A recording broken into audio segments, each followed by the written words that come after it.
Welcome to my YouTube channel star specialist. मैं हूं सुजीत कुमार। दोस्तों, आज हम बात करने वाले हैं अमेरिकन रेवोल्यूशन 2026 से 2083 तक की छोटी सी टॉपिक, जो इतनी बड़ी घटनाओं का छोटा सा वीडियो में आपको एक, इसको बोल सकते हैं इंट्रोडक्शन या फिर उसका सार संग्रह, ठीक है, कंक्लूजन, ठीक है। तो ये सब बताने वाले हैं इसी वीडियो में, जिसका दो टॉपिक, दो फैक्ट आपको लगेगा कि इस कहानी को सुनने के बाद दिलचस्पी बढ़ेगा और मेरे जो आने वाले वीडियो है उसको आप देखने की उत्साहित बना रहेगा। दोस्तों, इस वीडियो में बात करेंगे अमेरिकी स्वतंत्रता संग्राम का कारण, ठीक है, तत्कालीन कारण क्या था, और अमेरिकी स्वतंत्रता संग्राम का आरंभ किस प्रकार से हुआ, ठीक है। तो ये दो टॉपिक जो है ना, ये दो टॉपिक इतनी महत्वपूर्ण है जिसको जानने के बाद आपको लगेगा कि अमेरिका स्वतंत्रता संग्राम कितना जरूरी था, ठीक है। वहां पर ऐसी क्या घटनाएं थी जो लोगों को अपनी स्वतंत्रता मांग करना पड़ा कि मुझे अब स्वतंत्र करना जरूरी है। मैं पहले के जैसे स्वतंत्र रहना चाहता हूं, मुझे उपनिवेशों के जाल में नहीं फंसना है। तो इस वीडियो को अंत तक बने रहिए और देखते रहिए मेरी खास एपिसोड अमेरिकन रेवोल्यूशन। कहानी का बेस्ट रहेगा और इसका तत्कालीन कारण भी इसी में जुड़ा रहेगा। बोस्टन टी पार्टी का नाम सुने हैं, वह भी इसी में बताएंगे आपको। ईस्ट इंडिया कंपनी की शुरुआत हुई थी और हम बताएंगे यह भी कि कांग्रेस के सम्मेलन किस प्रकार से यहाँ पर हुआ था। और हम लास्ट में बताएंगे आपको स्वतंत्रता संग्राम का आरंभ कैसे हुआ, कौन किया, कब किया, कैसे हुआ। आपकी सारी क्वेश्चनों को हम इसी वीडियो में बताने वाले हैं, ठीक है। दोस्तों, बताएंगे पहले हम डायग्राम, वह है, नोट कीजिएगा।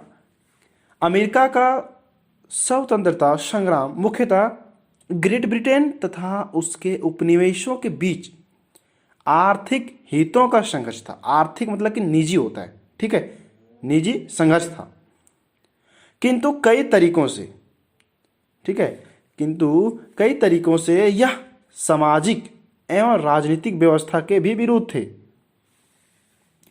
जिसकी उपयोगिता अमेरिका में कभी ही समाप्त हो गई थी, ठीक है। तो दोस्तों, यह अमेरिका और ग्रेट ब्रिटेन के बीच वार्तालाप एवं आर्थिक कारणों के कारण अमेरिका स्वतंत्रता संग्राम का इतना बड़ा जो वार है आप लोगों के बीच में क्रांतिकारी उभर के आया 1776 की कहानी, ठीक है। तो हम बताएंगे आपको। अब देखते हैं तत्कालीन कारण, क्या बताएंगे, तत्कालीन कारण। लॉर्ड नॉर्थ की चाय नीति, लॉर्ड नॉर्थ की चाय नीति 1773 में, 1773 ईस्वी में ईस्ट इंडिया कंपनी को वित्तीय संकट से उबारने के लिए ब्रिटेन के तत्कालीन प्रधानमंत्री लॉर्ड नॉर्थ ने यह कानून बनाया कि कंपनी सीधे ही अमेरिका में चाय बेच सकती है, ठीक है। अब इसका कुछ पॉइंट आपको समझ में नहीं आता हुआ तो हम बता देते हैं कि जो ब्रिटेन का जो प्रधानमंत्री था वह कौन थे, लॉर्ड नॉर्थ। वह नीति बनाए, क्या नीति बनाए कि जो चाय है वह अमेरिका में बेच सकते हैं, डायरेक्ट बेच सकते हैं, ठीक है। वो किस लिए बेच सकते हैं, क्योंकि उसका आर्थिक जो संकट था, वित्तीय संकट, ठीक है, मुद्रा का जो कमी था उसको उबारने के लिए, ठीक है। अब पहले की भांति कंपनी के जहाज़ों को इंग्लैंड के बंदरगाहों पर आने और चुंगी देने की आवश्यकता नहीं थी। कहने का अर्थ है कि अब पहले की भांति जो अमेरिकन का यहाँ पर इंग्लैंड जाते थे और वहाँ पर अपने टैक्स वसूलते थे इंग्लैंड, वह इंग्लैंड टैक्स नहीं लेगा। आप सीधा क्या करेगी, जहाज आएगी, उसमें माल जाएगा चाय, और अमेरिका में डायरेक्ट सप्लाई करेगा, यानी कि उसको बेचेगा, ठीक है। अब आगे देखते हैं। इस कदम का लक्ष्य था कंपनी को घाटे से बचाना तथा अमेरिकी लोगों के चाय उपलब्ध कराना, ठीक है। ईस्ट इंडिया कंपनी का सीधा मतलब था कि जो वित्तीय संकट हुआ है उसको उबारना और सीधा अमेरिकी लोगों को चाय उपलब्ध कराना, ठीक है। परंतु अमेरिकी उपनिवेश जो अमेरिका में उपनिवेश कर रहे थे पहले से के लोग कंपनी के इस एकाधिकार से अप्रसन्न थे। अप्रसन्न कहने का अर्थ है नाखुश थे, वह उसको अच्छा नहीं लगा कि आप इतना छूट क्यों दे रहे हो, ठीक है। क्योंकि उपनिवेश बस्तियों की सहमति के बिना ही ऐसा नियम बनाया गया था। ठीक है, अगर आप कोई बड़ा कानून बनाते हैं तो वहां पर जो उपनिवेश है उससे तो कुछ सहमति तो लेना पड़ेगा, लेकिन ब्रिटेन के प्रधानमंत्री वह नहीं लेते हैं। ठीक है, अतः उपनिवेश में इस चाय नीति का जमकर विरोध हुआ और कहा गया कि सस्ती चाय के माध्यम से इंग्लैंड बाहरी कर लगाने के अपने अधिकार को बनाए रखना चाहता था। ठीक है, तो देखिए अमेरिका में बहुत सारे देशों से वहां पर उपनिवेश करते थे। अब वो सब क्या अफवाह फैला दिया कि देखिए जो ब्रिटेन है यह नीति बना रहा है कि अभी तो टैक्स नहीं ले रहा लेकिन बाहरी करेगा और हम लोग को बाहर कर देगा। ठीक है, तो इस नीति का जमकर विरोध किया गया वहां के सभी उपनिवेशों द्वारा। ठीक है, और बोला गया कि इंग्लैंड जो है एक अधिकार को प्रमाणिता मिलेगा और अपने को बरकरार रखने के लिए या कुछ भी कर सकता है। अतः पूरे देश में चाय योजना के विरुद्ध आंदोलन शुरू हो गया, पूरा देश में, मैंने कि अमेरिका में। ठीक है, 16 सितंबर 1773 को सैमुअल एडम्स के नेतृत्व में बोस्टन बंदरगाह पर, ध्यान दीजिएगा दोस्तों, बोस्टन बंदरगाह पर ईस्ट इंडिया कंपनी के जहाज में भरी हुई चाय की पेटियां को समुद्र में फेंक दिया गया। जब ब्रिटेन से चाय की जो पेटियां हैं जहाज में लाद करके वहां पर जाया गया ब्रिटेन में, अमेरिका में, तब अमेरिका में पहुंचने जब बोस्टन एक बंदरगाह है वहां पर गया तो वहां के जो उपनिवेश थे वो क्या किए, उस चाय की पेटियों को समुद्रों में फेंक दिया। ठीक है, समुद्रों में फेंक दिया। अब देखिए ब्रिटेन का रवैया क्या होता है। अमेरिकी इतिहास में इस घटना को बोस्टन टी पार्टी कहा जाता है। ठीक है, बोस्टन टी पार्टी कहा जाता है। इस घटना में ब्रिटिश संसद के सामने एक कड़ी चुनौती उत्पन्न की। इस घटना जो हुआ तो ब्रिटेन संसद में तो उसका होगा भाई क्यों किया, नहीं किया, ऐसा नहीं करना चाहिए, है ना। तो इस प्रकार से वहां पर बहुत बड़ी चुनौती आ गई, है ना, समस्या उत्पन्न हो गया। अतः ब्रिटिश सरकार ने अमेरिकी उपनिवेशवासियों को सजा देने के लिए कठोर एवं दमनकारी कानून बनाया। ठीक है, तो जो उपनिवेश वहां पर थे उसके लिए क्या किया ब्रिटेन ने, बहुत कड़ा कानून बनाया। ठीक है, दमनकारी कानून। मैसाचुसेट्स की सरकार को पुनर्गठित किया गया और गवर्नर की शक्ति को बढ़ा दिया गया, माने कि सरकार की शक्ति को, ब्रिटेन की शक्ति को वहां पर तो बहुत ज्यादा मजबूत कर दिया।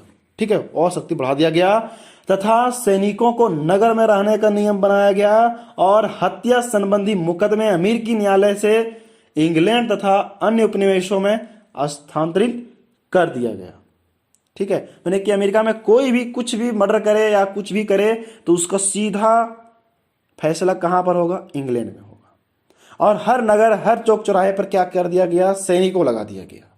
ठीक है, छोट मोट गलती पर उसको क्या कर दिया गया, उठा पुठा करके कहां ले चलो, अमेरिका से इंग्लैंड ले चलो।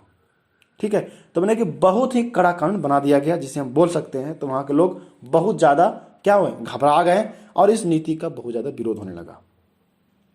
ठीक है, अब हम बात करेंगे स्वतंत्रता संग्राम का आरंभ। ठीक है, ध्यान दीजिएगा और अच्छे से लिखिएगा, आपको हम सारे पॉइंटों को अच्छे से बताते हैं।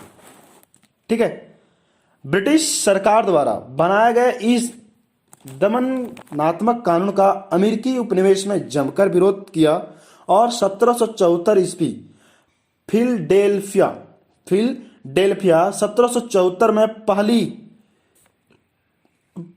महाद्वीपीय कांग्रेस की बैठक हुई। देखिए, पहली महाद्वीपीय कांग्रेस की बैठक कब हुई, 1774 में। कहां हुई, फिलाडेल्फिया में। ठीक है, बैठक हुई जिसमें ब्रिटिश संसद से इस बात की मांग की गई कि उपनिवेशों में स्वशासन बहाल किया जाए और औपनिवेशिक में प्रत्यक्ष परिवेक्षण का प्रयास न किया जाए। कहने का शाब्दिक अर्थ यह है दोस्तों कि वहां के लोग और वहां पर जो उपनिवेश थे वह ब्रिटेन गए, वहां पर समाहरणालय था, वहां पर जाकर के मांग रखा संसद में कि जो ये नीति है उसको छोड़ दिया जाए, हम लोगों को स्वशासन बहाल किया जाए और उपनिवेशिक में प्रत्यक्ष रूप से उसको हाथ या फिर कानून बनाने का कोई अधिकार नहीं है, इसलिए प्रयास ना किया जाए मुझे रोकने का। ठीक है, तो इस प्रकार से क्या होता है, उपनिवेश तो अपना मांग कर दिया, लेकिन ब्रिटिश सरकार क्या करता है, ब्रिटिश सरकार से बात करने यह प्रयास विफल हो गया। ठीक है, जो अपना रिक्वेस्ट रखा, ठीक है, उपनिवेश, उसका क्या हुआ, प्रयास विफल हो गया। यानी कि कोई ब्रिटिश सरकार सुनने का काम ही नहीं करता था, और ब्रिटिश सरकार तथा उपनिवेश वासियों के बीच युद्ध प्रारंभ हो गया। ठीक है, उपनिवेश वासियों के बीच और ब्रिटिश सरकार के बीच युद्ध प्रारंभ हो गया 19 अप्रैल 1775। ठीक है, 19 अप्रैल 1775 को लेक्सिंगटन में, ठीक है, लेक्सिंगटन में पहला संघर्ष हुआ। इसके साथ ही अमेरिका के स्वतंत्रता संग्राम का आरंभ हुआ। ठीक है, कब से हुआ, 19 अप्रैल 1775 ईस्वी। ठीक है, इंग्लैंड के सम्राट जॉर्ज तृतीय ने एक के बाद एक भूल करते हुए अमेरिकी उपनिवेशों को विद्रोही घोषित कर दिया। ठीक है, तो अमेरिकी उपनिवेशों क्या किया, विद्रोही घोषित कर दिया, और विद्रोह को दबाने के लिए सैनिकों की भर्ती शुरू करवा दी। इस कदम से समझौता असंभव हो गया। ठीक है, माने कि समझौता होता है तभी जब दोनों पार्टियां समझने की तैयार हो, लेकिन ये समझने को तैयार ही नहीं थे। जिसको मन तिसको जेल में डालो। अगर कोई अच्छा बात ही बोलो, नहीं ये गलत बोल रहा है, इसको जेल में डालो, सिंपल सी बात है बस। इस कदम से समझौता असंभव हो गया और स्वतंत्रता अनिवार्य हो गई। मैंने वहां के लोग अब कुछ नहीं चाहते थे, पर अब स्वतंत्रता ही चाहते थे। इस समय टॉमस पेन एक राइटर थे, ठीक है, और बहुत बड़े फेमस थे, अपनी प्रसिद्ध पुस्तक कॉमन सेंस, ठीक है, प्रकाशित की, जिसमें इंग्लैंड की कड़े शब्दों में निंदा की गई और कहा गया कि यही अलविदा करने का समय है, यही अलविदा करने का समय है। It's time to part. Okay दोस्तों, टॉमस पेन थे, वो अपने प्रसिद्ध पुस्तक में लिखते हैं, जो प्रसिद्ध पुस्तक का नाम है कॉमन सेंस, ठीक है, प्रकाशित किया। इसमें इंग्लैंड का निंदा किया, मैंने कि उसका विरोध किया और बहुत सारा सुनाया, ठीक है, जो सुनाना चाहिए। अब वो बोलते हैं कि इसी समय है, अभी ये समय है इंग्लैंड को अमेरिका से बाहर करने का। ठीक है, अमेरिकी नेताओं ने इस बात को महसूस किया कि संघर्ष में विदेशी सहायता लेना आवश्यक है, और यह तब संभव नहीं जब तक अमेरिका इंग्लैंड से अपना संबंध विच्छेद नहीं कर लेता।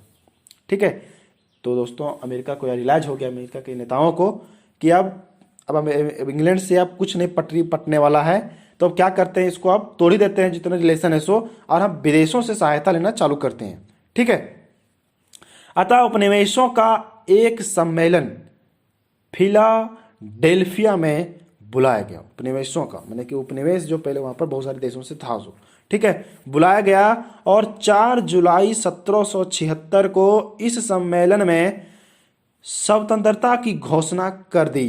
देखिए कब किया, 4 जुलाई को, कब, 1776 को।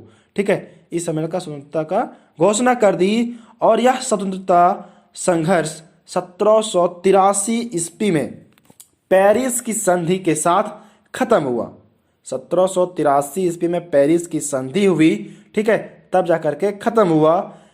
13 अमेरिका उपनिवेश स्वतंत्र घोषित हुए। ठीक है, 13 अमेरिकन जो स्वतंत्र था उपनिवेश, वह क्या हुआ, स्वतंत्र हुए 1783 में जाकर। ठीक है, अमेरिकी स्वतंत्रता संग्राम के दौरान फ्रांस और स्पेन ने अमेरिकी उपनिवेशों के साथ दिया। वस्तुतः फ्रांस का उद्देश्य अमेरिका की सहायता करना नहीं था। ठीक है, उसका उद्देश्य तो ब्रिटिश साम्राज्य के विघटन में सहायक देकर सप्तवर्षीय युद्ध का बदला लेना था। क्या लेना था, सप्तवर्षीय युद्ध पहले हुआ था ब्रिटेन और फ्रांस के बीच में, उसका बदला लेना था। इसीलिए क्या हुआ, फ्रांस क्या अमेरिका का सहायता दिया। ठीक है, स्पेन ने इसलिए इंग्लैंड के खिलाफ युद्ध किया कि घोषणा, क्योंकि वह जो है वह भी जिब्राल्टर इंग्लैंड के विरुद्ध युद्ध में शामिल हो गया। ठीक है, जिब्राल्टर के विरुद्ध युद्ध में शामिल हो गया, क्योंकि हॉलैंड सुदूर पूर्व एशिया और दक्षिण पूर्व एशिया में अपनी शक्ति सुदृढ़ करने के उद्देश्य से इंग्लैंड को अंध महासागर में फंसाए रखना चाहता था। ठीक है, हॉलैंड, स्पेन, फ्रांस सब कोई कहाँ चले गए? अमेरिका के साथ चले गए और सब कोई इंग्लैंड से बदलना चालू कर दिए, जो अपना अपना बहुत दिन से गैर कानून बना रखा था कि भाई जब मौका मिले तो इंग्लैंड को हम एक दिन जरूर पछाड़ेंगे। तो सबको मौका मिल गया तो अपना साथ दिया उसको, अमेरिका को। ठीक है, अब आगे देखते हैं। रूस, डेनमार्क और स्वीडन ने भी हथियारबंद तटस्थता की घोषणा कर दी। अब क्या, रसिया, डेनमार्क, जो स्वीडन था, ये माने कि हथियारबंद, माने कि ये कुछ नहीं करेगा, हथियारबंद नहीं, माने कि कुछ नहीं, गोलीबार कुछ नहीं करेगा।